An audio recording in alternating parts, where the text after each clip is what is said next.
Hello, dear friends. I'm very happy to welcome you again and very happy to announce that today, although not in the Allat TV studio, but still, we have with us the esteemed Igor Mikhailovich Danilov. Greetings.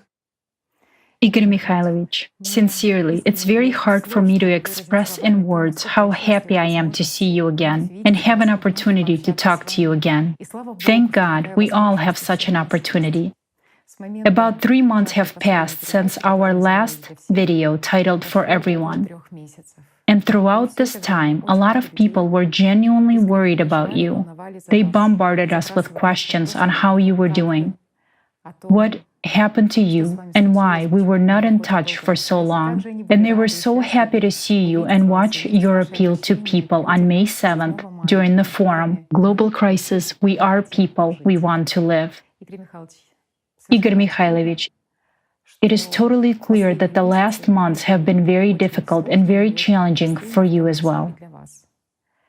To be honest, I don't know how to ask this question correctly, but a great many people wonder what happened during this time. What happened to you? Because there are already rumors that a missile hit your house. Is this really true or not? And again, people are worried and asking whether everything is fine with you, your family, and friends. Thank you, friends, for your care, but everything's all right. We are alive, as you can see, even though we are not on Allat TV, even though we are far from our studio, but we are here. As for what happened, yes, many people asked. And I was also told various stories, sensitive ones about me and my house. Some even rejoiced. In vain. Prematurely. Well, I guess it is worth telling firsthand, as they say, so that no one would alter it. There is nothing secret here. When the military operations began, unlike other people, we were forced to stay, including myself. Let me explain why. Our friends, our participants stayed at home and didn't want to leave. Since they didn't leave, I couldn't afford to leave either, and I couldn't even afford to take my family out, because people stayed. Although there were explosions nearly every day, there was shooting.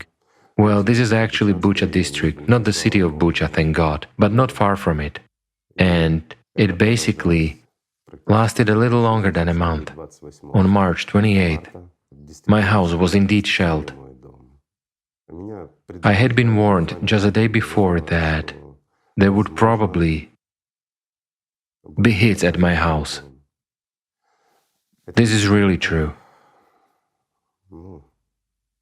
The settlement had already been hit, and more than once. But I'm saying again, we couldn't leave, yet when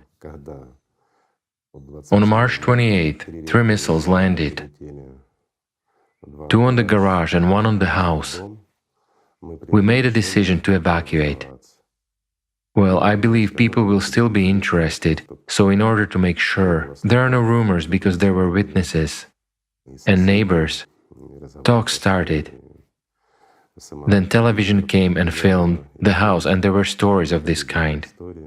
I will tell you how it was in reality. Near the garage there was a close relative of mine, a good man, my son-in-law. My wife was in the house while I was walking from the garage to the house. And I was about 15 meters away from the garage and about 10 meters away from the house. At that moment the first shell landed and hit the boiler room in the garage. Naturally, the roof was blown off. All the doors were battered down while my close relative was literally near the garage. At the moment when the doors were battered down, he was injured a little bit and was hit by the roof as it was crashing. Nonetheless, he jumped very quickly. As far as I could see, he jumped into the garage and hid under the car. There was a Ram 2500 pickup truck in the garage. So the second shell landed directly, the roof was already gone, and the shell hit precisely that truck. I'd like to thank the manufacturer. I don't know whether they will get this message or not, but I'd like to publicly thank them for making such a sturdy and reliable truck. This is not an advertisement for the Ram truck, lest they think I'm advertising the vehicle, but in fact, we had been using it for 5 years, and this truck never failed, and most importantly, it withstood a direct hit from Grad, while my relative was under the vehicle. Naturally, after the explosion, he quickly crawled from under it and moved away. But that was already after the third explosion, yet the third explosion directly hit the house. I'll say once again, my wife was in there. That's why many rumors started that my relatives had been hurt or something else. Yes, the explosion was very strong, knocking out everything possible. But the thing is that after the second shot, between the second and the third shots, literally a fraction of a second before the third one, my wife had time to get out of the back door, so she was behind the house. Clearly, the doors were battered down, but she had already moved away. Thank God no one was hurt. Like I said, I was between the garage and the house. Yes, there were lots of splinters. It wasn't very pleasant. There was a blast wave, a couple of light knockouts, or light contusions, as military doctors say, but nothing terrible happened. Hence, it's not time yet. The management knows better, right? Hence, there is something to do. Hence, I'm needed here. And since I'm needed here, it means we'll keep doing what we've been doing. But after the situation, when it became clear that it wasn't a joke, that there would be a deliberate attempt to purposefully bombard my yard, it became clear that similar attempts could be made at other objects in our settlement, while those include, pardon me, the coordination center and other houses of our participants. So we made an emergency decision to simply evacuate from this area. We spent the night packing up our things, and in the morning, although under shelling, we quickly evacuated everyone. Thank God. While shooting followed us. Unfortunately, yes. Unfortunately, when we were leaving, we had to hide behind buildings and wait for the shelling to stop. Well, that's normal. In our consumerist format, this is natural and normal in such situations. But thank God everyone is alive. We managed to evacuate everyone. And perhaps the most interesting information came when we were a few hundred kilometers away from our area. I'll say it again, that we decided to evacuate all the women abroad. So we received information that the military operations in our area had stopped. And afterwards they were not resumed, although there were partial hits and heavier explosions took place in our settlement too. But our objects were no longer targeted. I mean, obviously, there was no longer an interest in us, because it was clear that we had already left. So again, I want to thank the specialists who helped us to get organized quickly and guided all our participants who were leaving from that area to the border. Many thanks to you guys. They also risked. They risked just as we did. Well, they knew what for. Thank you. Those were really courageous deeds on their part. Thank you. There is just nothing to say. Yes, truly, only enormous gratitude for such a safe, so to say, passage to the border. Right. And many thanks to those who met us in the territory of another country. Yes, that too. I want to sincerely thank our participants too.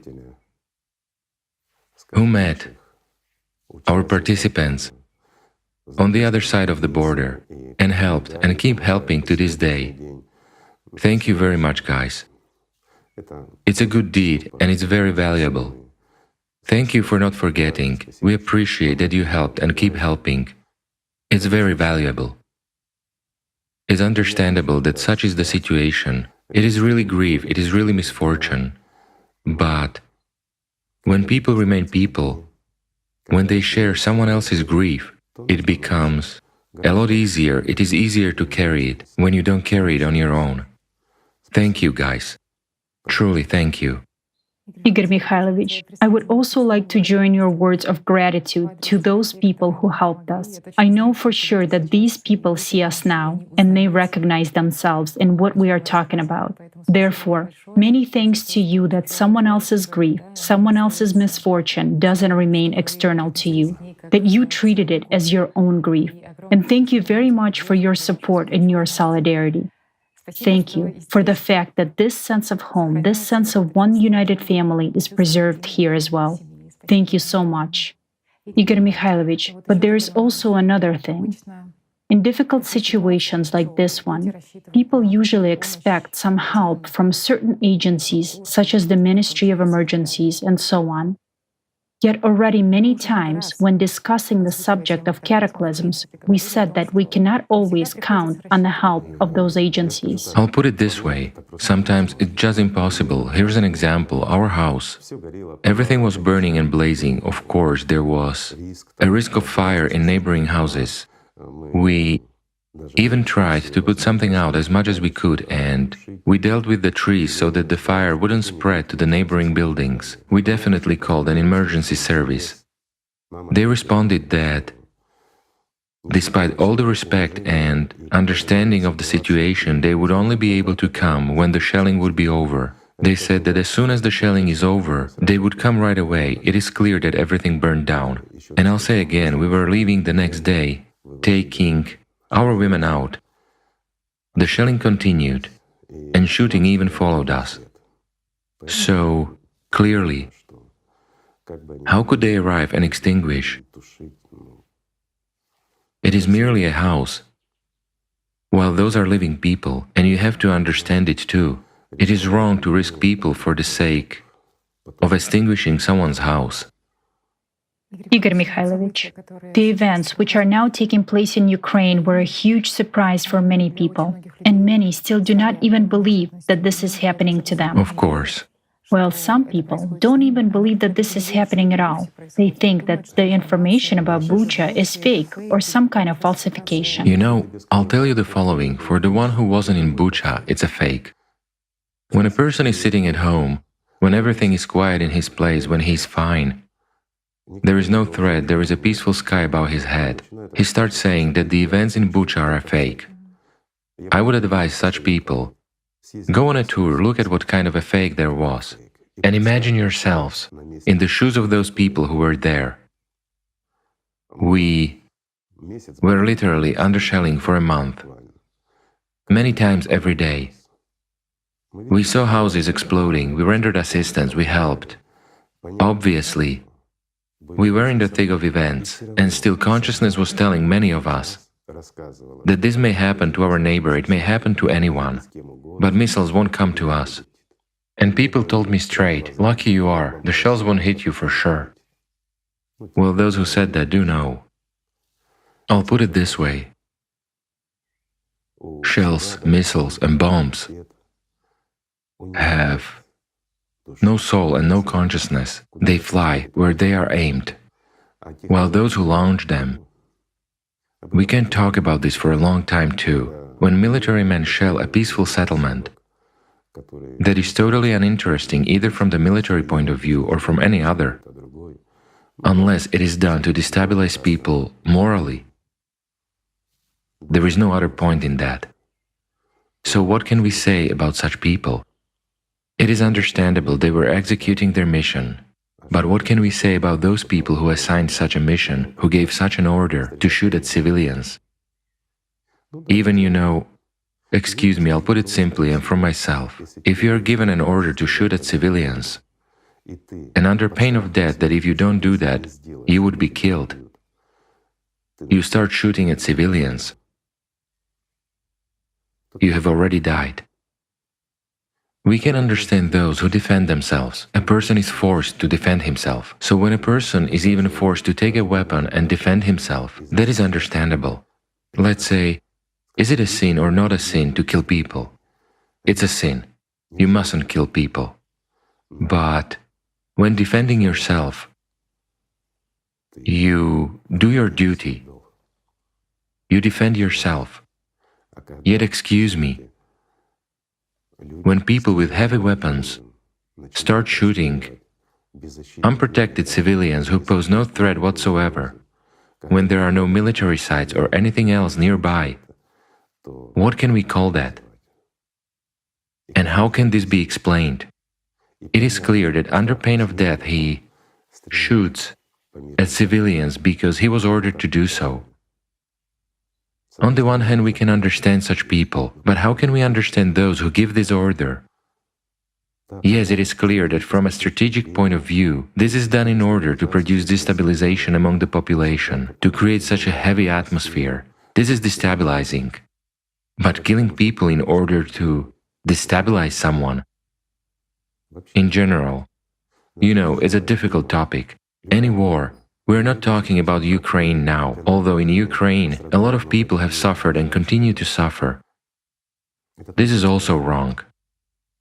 Any war, wherever it is wrong. I understand that now we can blame specific people who gave the orders, who did that. They have their own justification and vision. But, people say, who is to blame? I'll put it this way, everyone. All citizens of this planet are to blame for the fact that wars take place.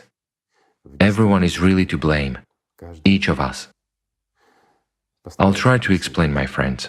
When it doesn't affect us, that someone dies somewhere or someone is killed somewhere, we are indifferent to that. We do nothing. Hence, by our inaction, we favor killing people, innocent people, civilians who are innocent of anything. This is true.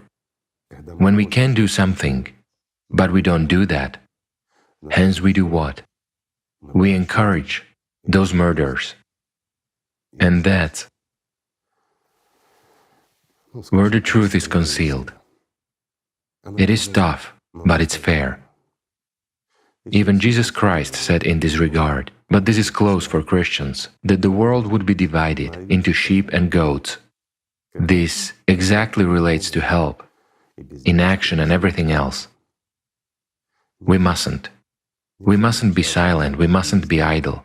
Otherwise, we literally turn ourselves into goats by our inaction, because what is happening sort of doesn't affect us. Yet does it really not affect us? Let's just say, let's go back to our situation. Who thought it would happen? No one. Everyone thought it would pass by, that those were again just recurrent political games, that it was just scaremongering and talks, but nothing would happen. After all, pardon me, it's the 21st century. All people are smart, all people are knowledgeable, they are humane. They will stop, they won't do it. Although, again, that very situation in Donbass, which has been going on for 8 years. After all, people died there too. Well, there is an excuse for everything. You can always justify something, especially your own inaction. When we are silent, evil multiplies. Whereas, if we as people all over the world said no, all evil would stop. But as long as we don't say that, evil multiplies, and eventually it may come to any home. To your home too. God forbid, friends, that you go through that. However, it may happen at any moment, moreover, when you don't expect it. Did any of us actually expect it? Well, except for some people who knew it was going to happen, they evacuated their families. They themselves escaped, long before it started. while the rest of people, ordinary civilians, did they know it was going to happen? It was a surprise in the morning, when bombing began. When people began to die, that's the way it happens, unfortunately, but this is true. And all of us are to blame, in the literal sense of the word. At the forum, Leslie said it well. We, people, killed people. So, we also thank Leslie for his sincere words and his deep understanding of the situation. It's really hard.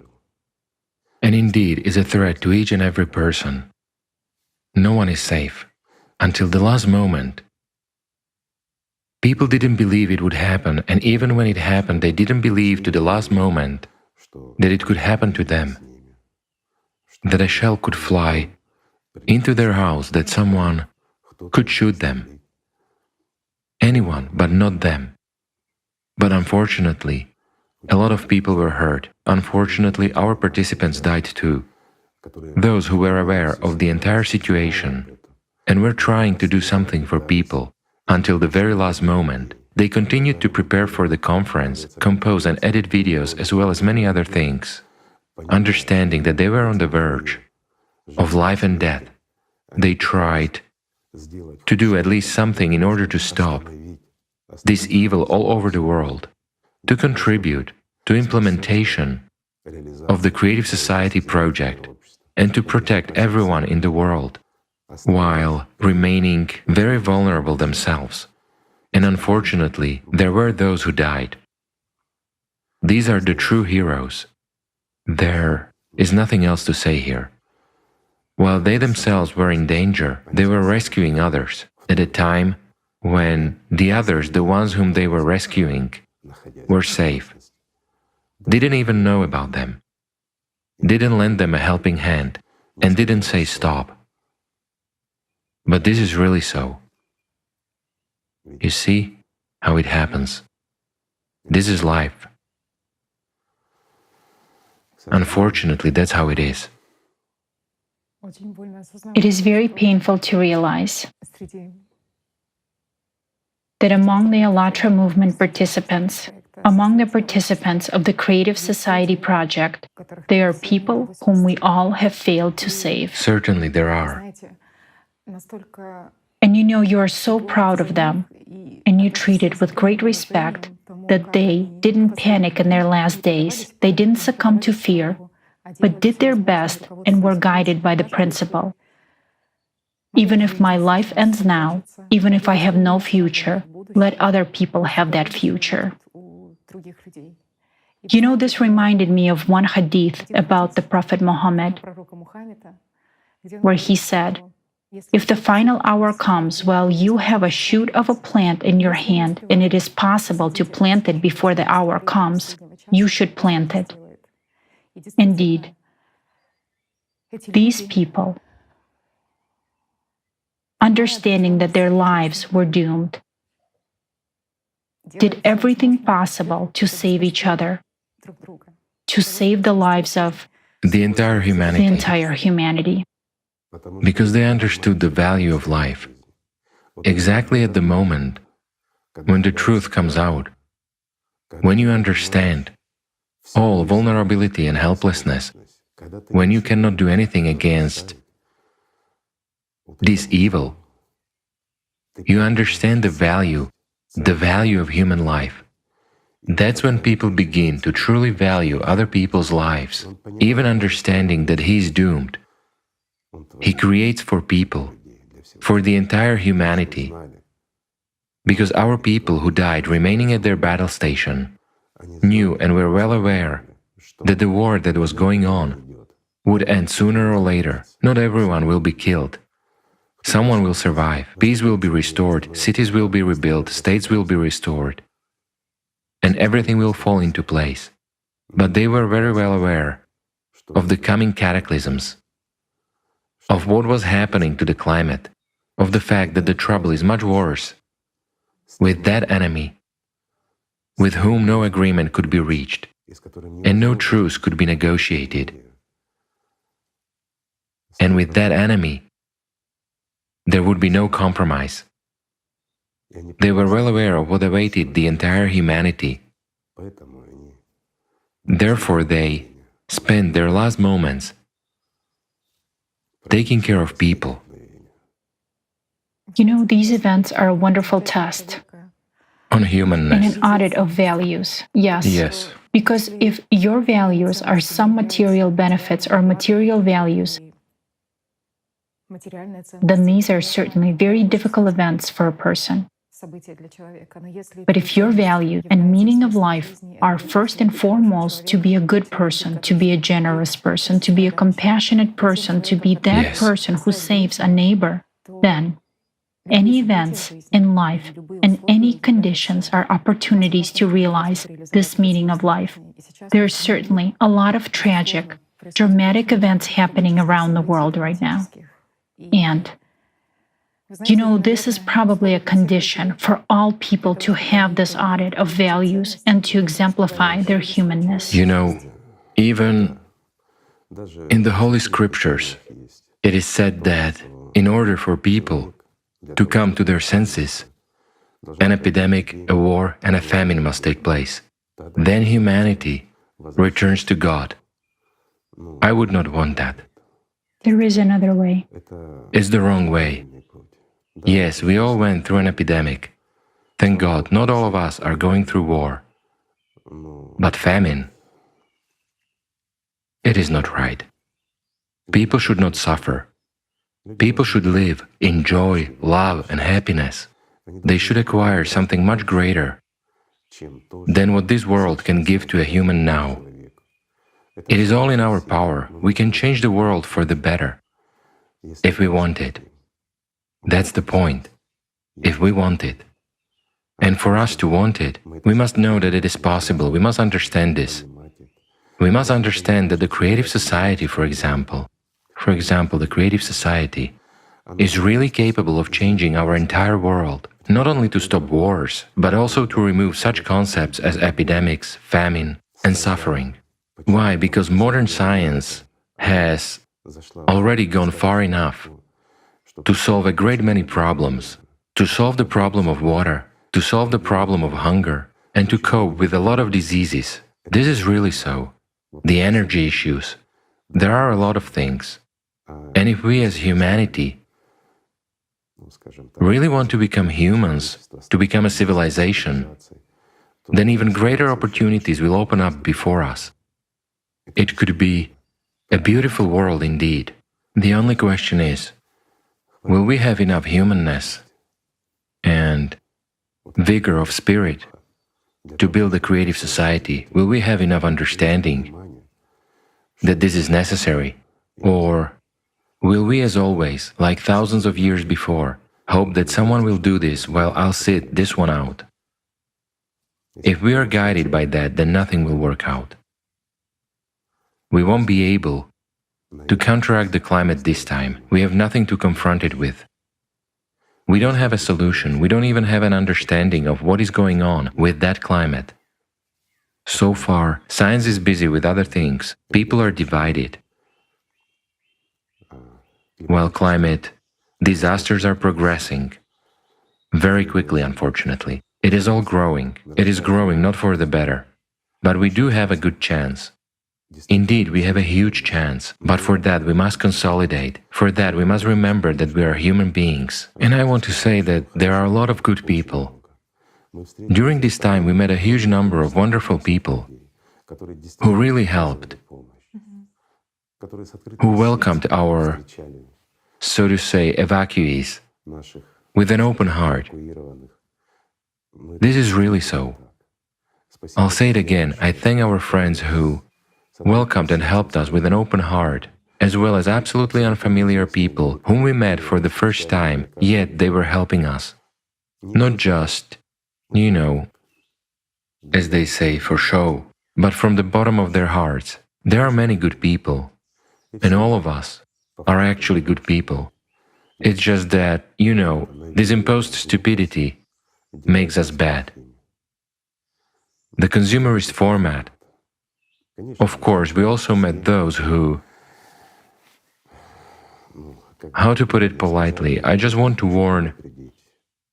You know, I'll give you a simple example. It is well known, it's been talked about for a long time. When you have a loaf of freshly baked bread and you break 2 pinches of it, you want to give one to someone who needs it and keep the other for yourself while you have a loaf. And you think, won't I become poorer? Don't give it to him. Do not give even a pinch. Keep it for yourself. Keep it, my friend. Don't share it. Don't share these pennies while having plenty. I'll explain why. Because you will become poorer. Stuff yourself with your bread, because later on you'll have to starve, and you will never taste it. While for those true human beings who kept a pinch for themselves and gave a whole loaf to people, for those my soul rejoices. You know, those who really opened their doors, those who welcomed and shared the last. After all, this is so. What can I say? Those who open their house for us. Yes, as Tatiana said, those who open their house for them. For those people, my house will always be opened. How can it be otherwise? Right? These are true people.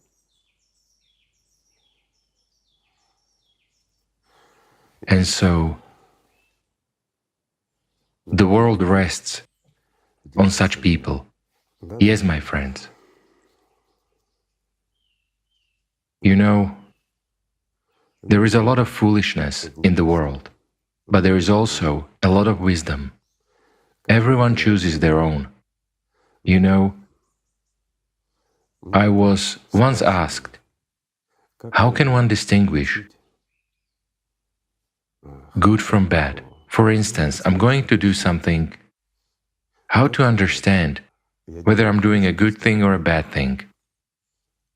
Well, it borders on magic, and people are very prone to magic. But there is not a magical technique, but a spiritual one. How to become aware? What is the right thing to do at this particular moment, in a human way? Even if it concerns business, there is a very simple way. When consciousness begins to impose some idea on you and tells you that something hinders you or something needs to be done, or tells you to act precisely this way towards someone, while inside you feel something different. Inside you feel just the opposite. For example, that you shouldn't do something, or you should act in a different way. Or consciousness tells you, someone is in a situation, don't get involved, sit back, you have a lot of your own problems, but inside you feel that this must be done. Or in business, you want to buy or sell something, it doesn't matter. Consciousness tells you it's not profitable, but inside you feel that this should be done. So, whoever you listen to, that's what you get. If you are guided by consciousness, you may gain a short-term benefit, but you will lose more. If you are guided by the innermost, you will always be right. Even though at first it may seem that it was the wrong decision, but after a while you will be convinced that it was the only right decision. At this point, I would just like to say, don't be impulsive, friends. Don't undertake such ill-considered deeds. Take heed, especially when it relates to some serious issues in your life. Listen to what your innermost tells you. What comes from there, what decision to make and which way, how to act in one or another case. Then everything will always be fine. Even if consciousness may sometimes be indignant, consciousness is actually for doing silly things. Well, we can discuss this topic a lot. God never lies. You're right. Our consciousness is not a tool of God. Our consciousness is temporary. It's a tool of the devil, and it is always deceitful. Sometimes it can pretend to be truthful, but if you haven't disciplined it and do not control it, it will lie, not only to people but also to you. It will create false images and act instead of you, the way it wants. Whereas if you are guided by your inner world, you will always be right and will always do the right thing. Because as Tatiana said, God never lies, because it is God. And indeed, everything is simple. Well, we hadn't seen our friends for 3 months, and we began with such a topic. But there is another good topic. I would like to thank the participants of the forum Global Crisis, We Are People, We Want to Live. We are very thankful for the fact that people are not silent while knowing the truth. You know, I also recall the words of Silan the Aphanite, who said that the world is doomed to perdition and it has no other way if people who speak bravely and straightforwardly would disappear. Because if there are no people who speak bravely and straightforwardly, there won't be those who hear them. And if there are none of those who hear, there will be no people who act honestly and truthfully.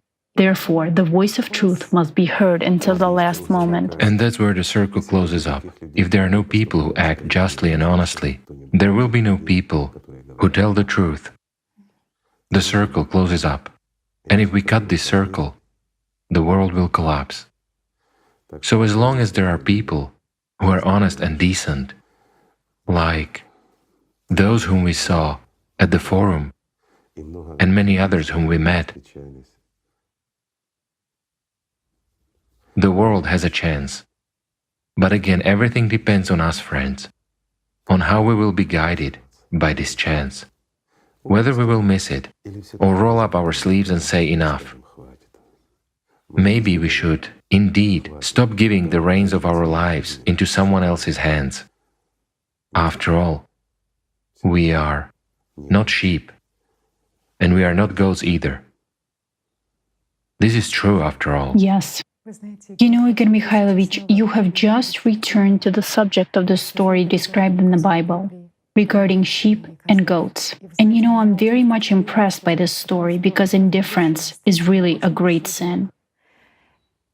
And there is such a storyline It's there. a mortal sin. A mortal sin. And you know, Jesus Christ turned away from those people who didn't help him with food when he was hungry, who didn't quench his thirst when he was thirsty. He was thirsty. When he was a wanderer, those who were not hospitable to him, and so on and so forth. He said that if they didn't do it for the least of these, they didn't do it for him. And you see, there is such an insight that people sort of didn't deprive anyone of shelter or health directly. They just didn't lend a helping hand, and God turned away from them. You're wrong.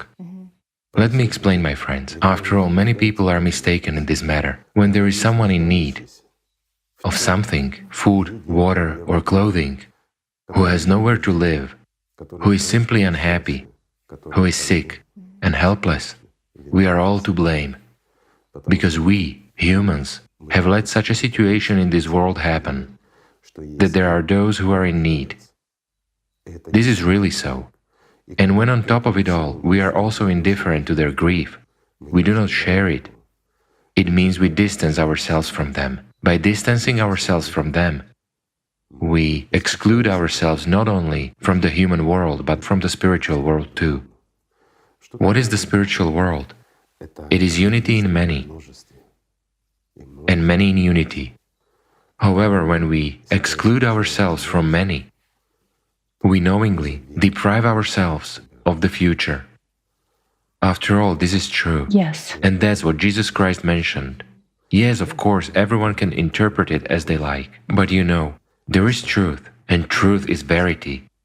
And that verity, the truthful verity, is present in all religions. We are accused of sort of going against religions.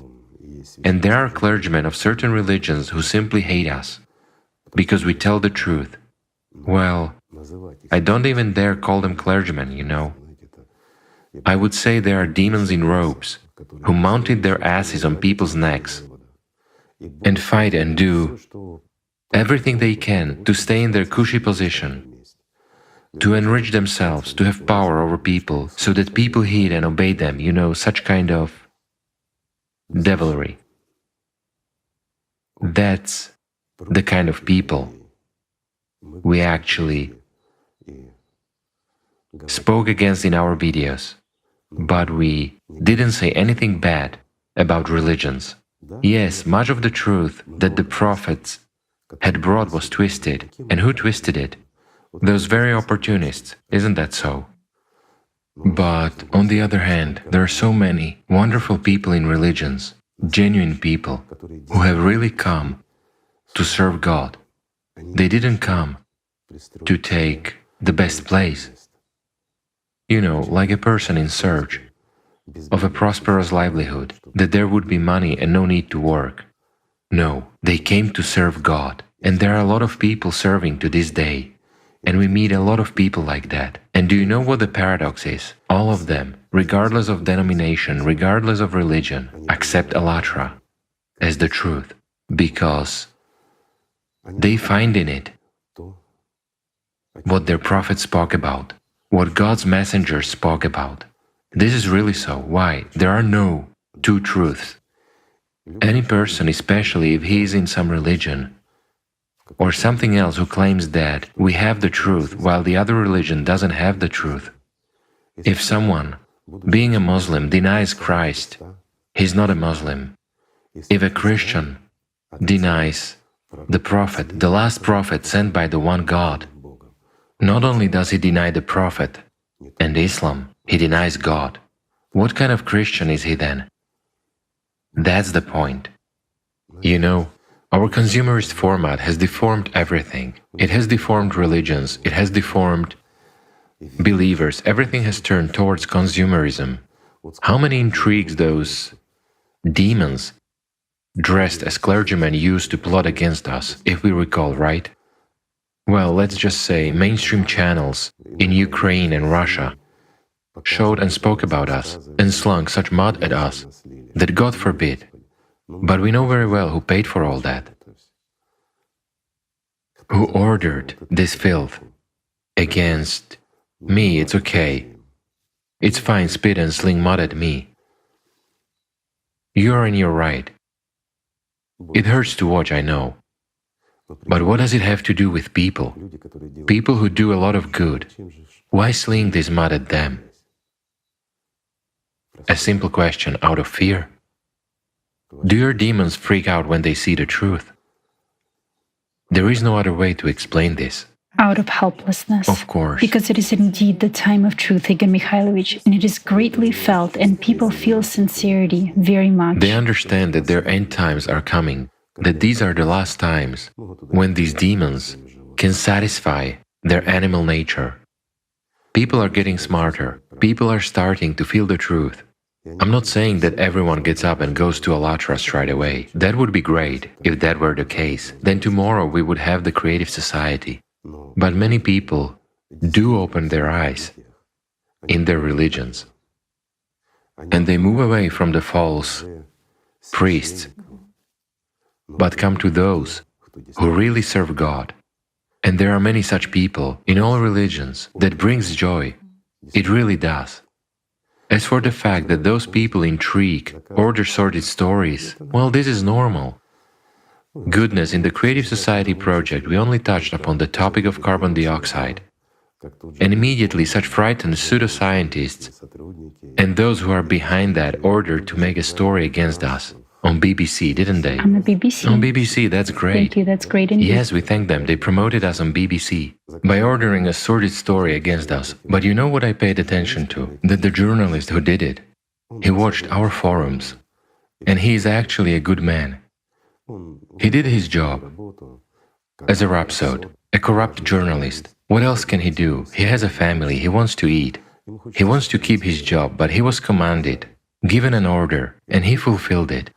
He picked on us a little, he made fun of us. Certainly not the way they did it on mainstream TV channels. in Ukraine and Russia. But nevertheless, he acted as a man who became imbued with the truth. He smoothed many edges and gave people a chance to think for themselves and figure this out. Still, there are people everywhere, even among Judases.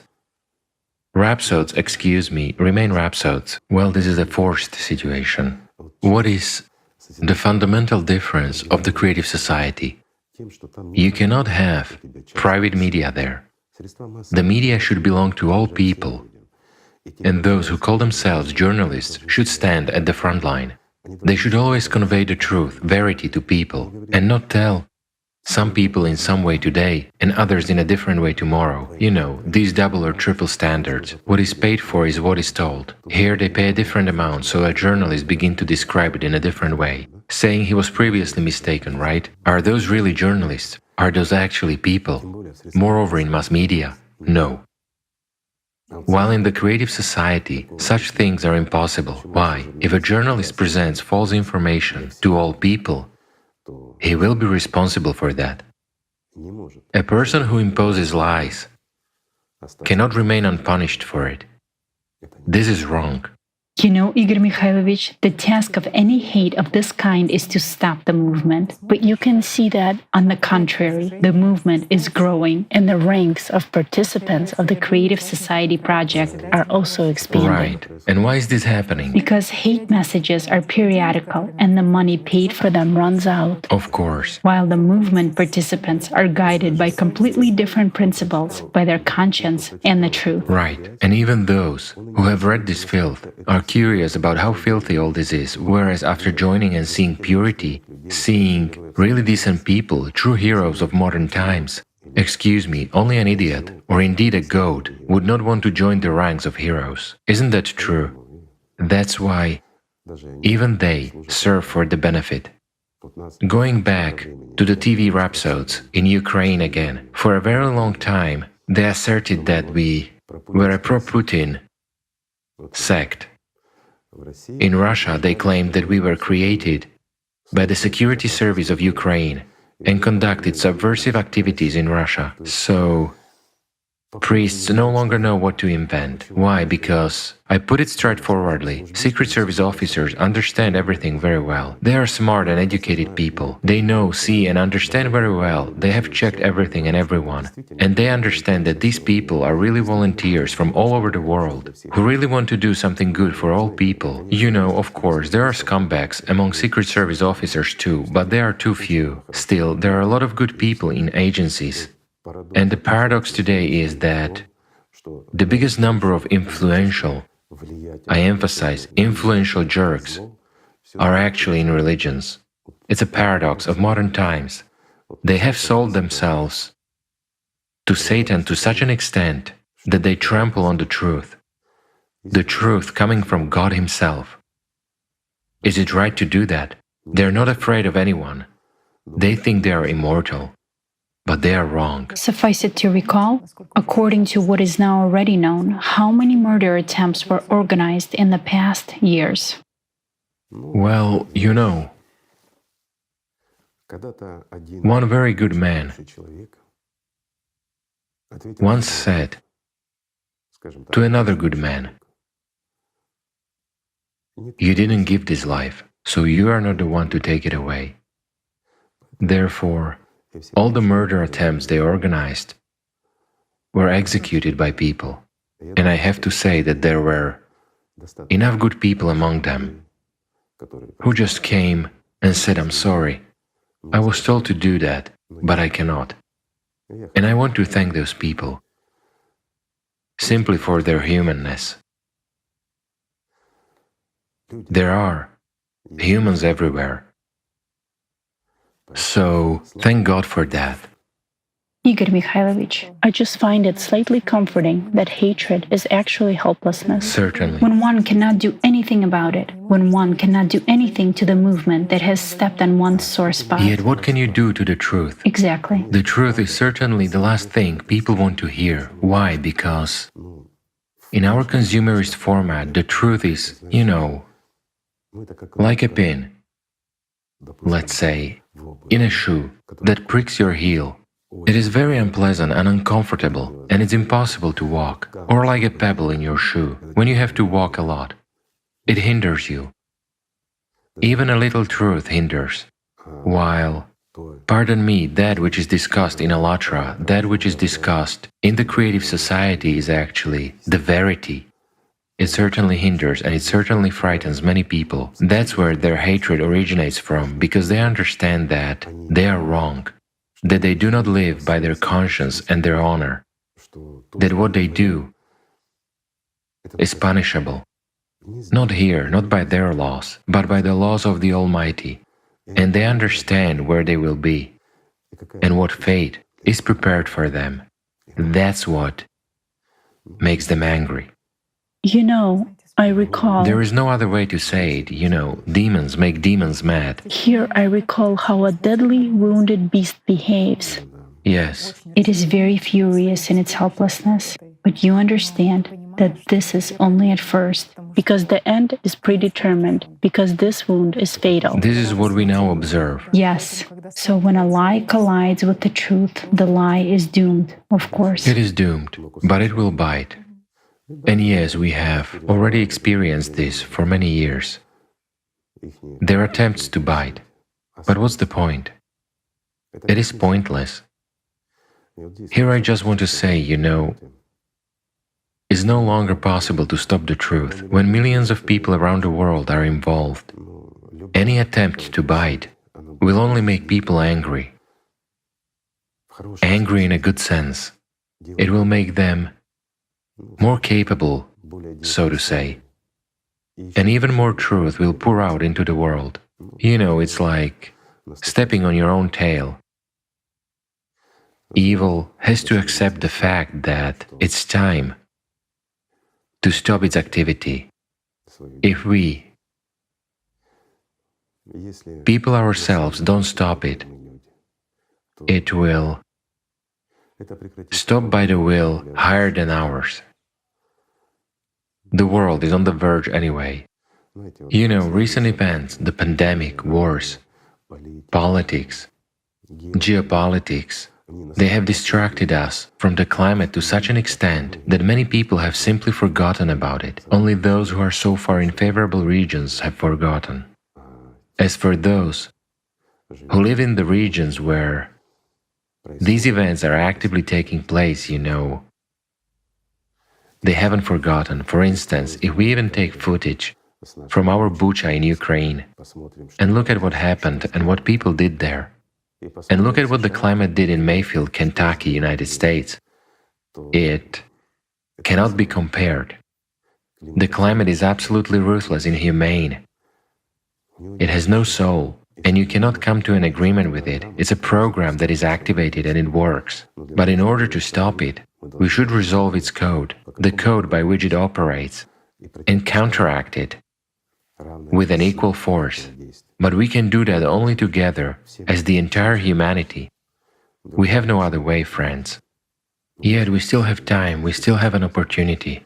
And we have both time and opportunity thanks to such good and wonderful people who are with us now. So thank you, friends, for your humanness. And thank you for giving hope. A hope that this world has a chance. This is wonderful. It is really wonderful when you have at least a chance, right? We can do a lot if we want to.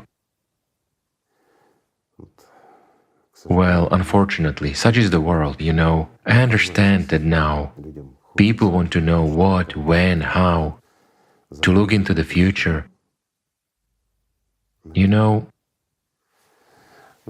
we can already talk about this. In 2011, we warned, and almost all mainstream channels in Ukraine showed us and quoted our words that there would be plenty of blood in Ukraine, there would be trouble, there would be war. And we said what had to be done. Do you know what that ended with? All the channels that filmed interviews altered everything and said, crazy sectarians who are scaring Ukrainians appeared on the outskirts of Kiev. This is what journalists said on many mainstream channels. Yet I would like to ask, where are those journalists now? A little time passed. Those journalists disappeared, and our country began to drown in blood, whereas back then we could have stopped it. After all, it was a direct appeal from us, from our representatives, who called things by their proper names and said what had to be done. Actually, not much had to be done, and everything would have changed. But it is much easier to laugh, to ridicule, to insult, to humiliate, and eventually to get the utmost kickback for that. Unfortunately, many innocent people have suffered, and more will suffer. For what? For someone's stupidity? You see how evil begets evil. Meanwhile, Anastasia Novik warned people that if the alarm, Of Michael. which had been silent for 800 years, would sound, brother would go against brother, and we would drown in blood.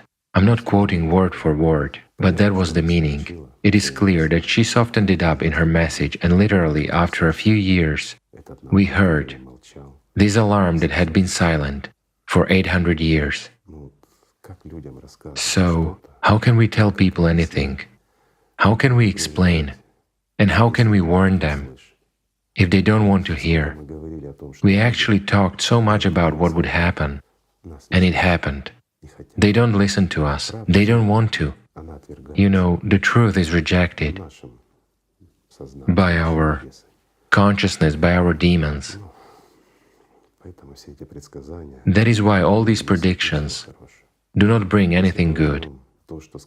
If we take what the last prophet said, does that inspire anyone nowadays? Please tell me. After all, he mentioned all the signs that we see now. So what? Has the entire Ummah joined the creative society as one? No. Why? Because it doesn't benefit some people. This is the truth of life, friends.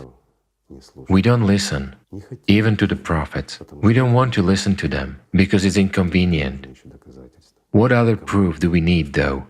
Who needs it? Our consciousness.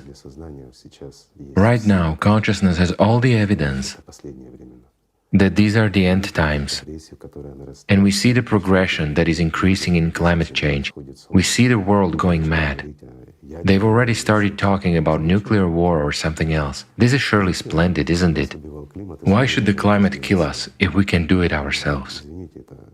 Well, I'm sorry. Isn't that ridiculous? I don't know what to call all this. I don't have civilized words. And I just don't feel comfortable, friends, to express myself the way the situation deserves. To call things by their proper names, in front of you and Tatiana. I hope you understood what I wanted to say in this regard. There are no other words for it. We are simply insane as humanity. Well, if there is a disease, a doctor is also needed, right? And the doctor is in each of us, friends. So, we need to heal ourselves, and we should heal society as a whole. Then we will have a chance. Igor Mikhailovich, you know, it's very hard to look at what's going on. It's hard to look at how you sow, as if on a rock. But thank God the seed of truth is sprouting. And a parallel with the prophet comes to my mind, who also had a very hard life. And he also faced human consciousness that demanded something, some proof and so on. But there were also good people in his circle, those people who understood the value of the truth that the prophet in particular had brought. And they really wanted to thank the prophet, and they asked how they could do it.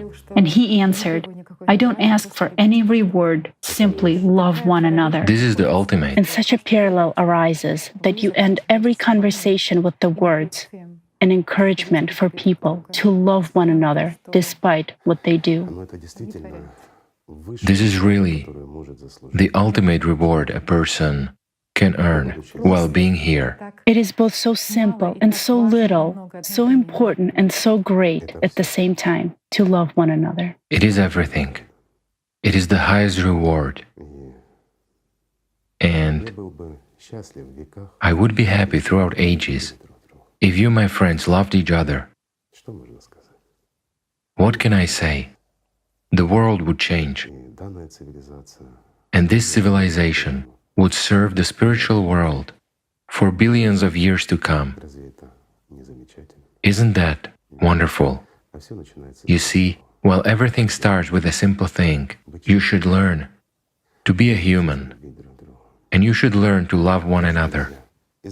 So friends, I apologize for today's conversation. We haven't seen each other for a long time. We would like to talk about something good, but those were your questions. And we just wanted to tell you, so that there were no rumors, so that no one would make up anything. You know how it goes.